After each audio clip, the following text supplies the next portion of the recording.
Big Brother, mainstream media, government cover-ups. You want answers? Well, so does he. Live from Austin, Texas, broadcasting worldwide, it's Alex Jones.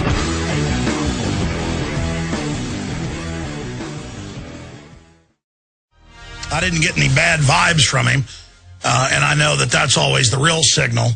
And I've been selling his book now for many years, Bloodlines of the Illuminati, Fritz Springmeier. One of the only places you can actually get it is at Infowars.com. And when I first read this a decade ago or so, I'm going to be frank with you.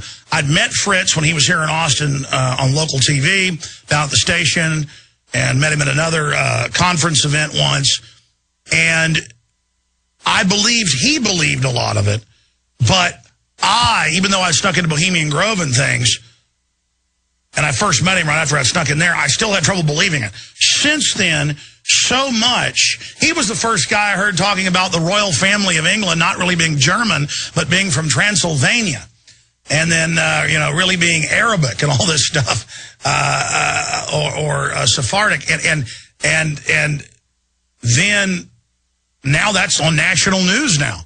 So just a lot of really wild stuff. And then over the years, so much of it, no matter how wild, has turned out to be true. Now, imagine Fritz. He had, I don't know how many books out, everywhere he went, selling tons of them. I know we were selling a lot. I happen to know the publisher. I knew they were selling them. He would have no reason to bomb a porno store or whatever and then rob a bank. And I remember him saying, they're breaking in my house, they're trying to set me up. I remember seeing it in the news, they'd been raiding him and stuff. And then, boom, they grabbed him, put him in jail. Now, remember, the government has a 98% conviction rate with the feds. And he's on probation. He's been in jail for many years. He's lost a lot of weight. I just saw him on Skype a minute ago. He looks better than he did just a few weeks ago in the one video I've seen of a little presentation he did. He'll be back again. But we got to be careful how much he gets into today. But he's agreed what he wants to talk about is who he really is versus the lies of places like Wikipedia, and what happened to him, what he can say about prison, and where he sees the world, 7-8 years after being incarcerated. But they can do this to anybody. They can plant drugs on yours truly, or put horrible things on my computer, or, God forbid, kill my family and say I did it. I mean, this is the kind of stuff the globalists have been caught doing. Operation Northwoods talks about how to frame Americans for bombings that the Pentagon carries out. And frame-ups are legend. Now with DNA, we know about a third of people on death row are innocent.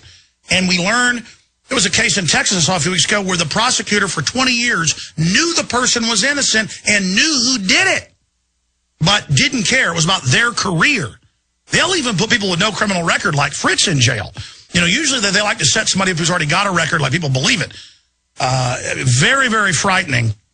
And so Fritz Springmeier joins us via video Skype. Fritz, for people that don't know who you are, a lot of people that have been into the conspiracy, into reality, they, of course, know who you are. Over the years, I've said, they said, where's Fritz Springmeier? Where's Fritz Springmeier? Where's Fritz Springmeier? Why don't you get his wife on? And we've tried, as you know, many times to get her on. She obviously couldn't because she didn't want him to do stuff to you in jail. Now you've been out a while, but obviously, even Free Ricky Ross, who started speaking out against government drug dealing, now they're trying to throw him back in jail. So I want you to be very careful here today. We appreciate you giving us the first big interview that I know of. Correct me if I'm wrong. Good to have you here, Fritz. Tell us who you are, a brief snapshot of your life. I know they said you weren't a West Point graduate. I actually went and looked it up in their rolls. There's your photo. There you are. But the point is, they've really attacked you. You hit some things that really scared them. Was it the Transylvanian bloodline? Is it the satanic rituals? I mean, why did they come? Well, get into who you are, what happened in prison, why they came after you think, and now what you see in the world. Wow, that's a lot of questions. Okay, let's see what we can do with them. First, who am I? For myself, the image I have is as someone who's trying to model Christ. He's my role model, and that's all that really matters about my life, is that I be Christ-like. All the labels that the system tries to slow, the system is labeling people right now, and their computer programs carry these labels. Like, for instance, 2/3 of the blacks in major cities are labeled as affiliates of gangs or gang members, you know. And so there's all kinds of labels that have been slapped on me, but the only label that I would want to be identified with is somebody who's trying to follow Christ. My life's been unusual. My father had the goal of helping save the world. He was an agricultural expert, and he went around the world living in many, many third world countries and trying to help them become self-sufficient. He made a career out of that. And he passed on the concept of trying to save the world to me. He said, you know, he said that if you're going to live life, when you leave the world a better place than what you found it. You know, sort of like that Boy Scout thing is when you go camping, leave the site better than what you found it. And I think I have honestly tried to do that and accomplish that to some degree. Why were they ticked off at me? I think it was a combination of a whole bunch of things that I did, but one of the things that they were really sensitive about was the mind control, the trauma-based mind control.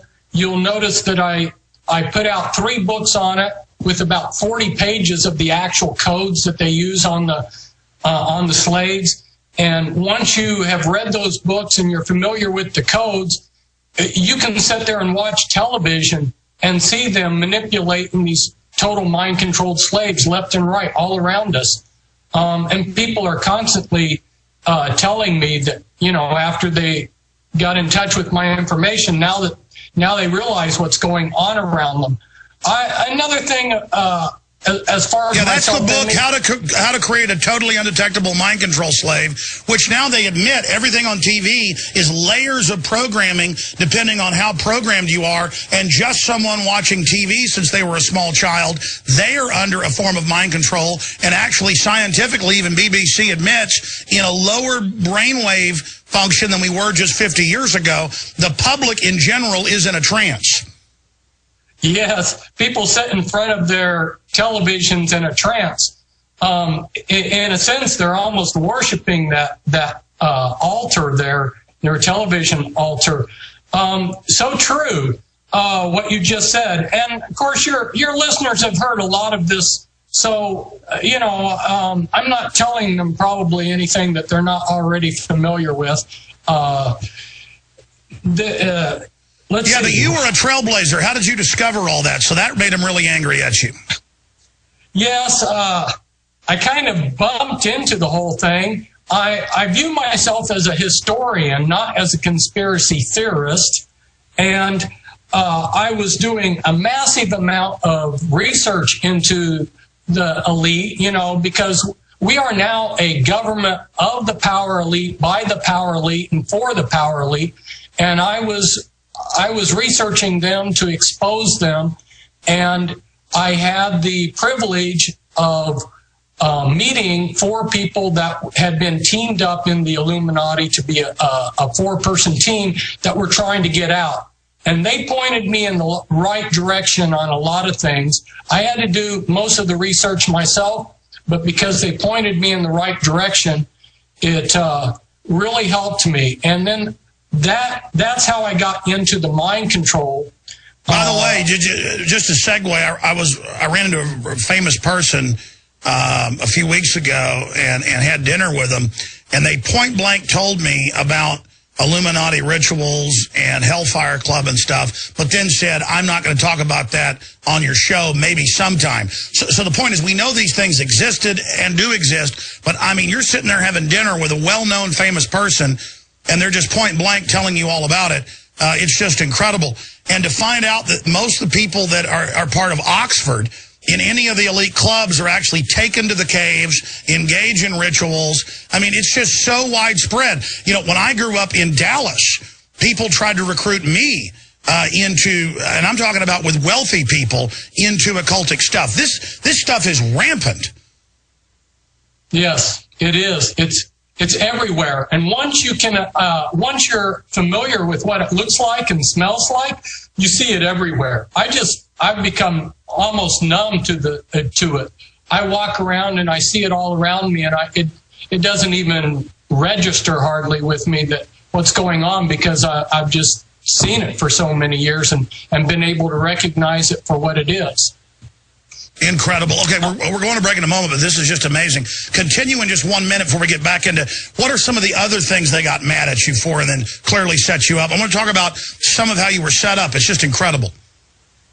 Well, when I started working with these 4 people, I was trying to help them leave.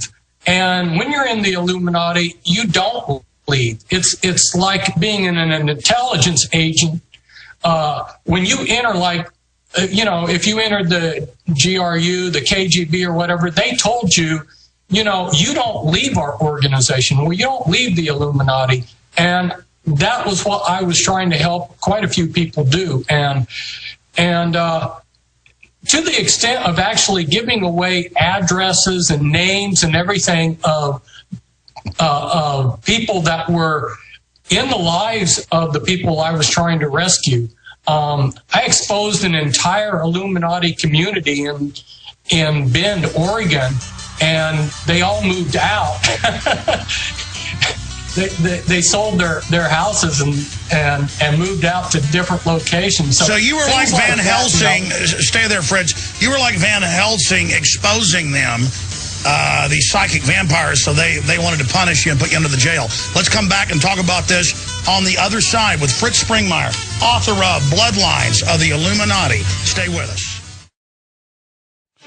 If you believe in this information and want to support its viral spread, go to the InfoWars store at InfoWars.com. We've got the new G.I. Joe InfoWars t-shirts. We've got the incredible Pro Pure gravity-fed filters available at InfoWars.com in the store. We've got a new DVD, Scientists Under Attack, the Don't Tread on Me flag.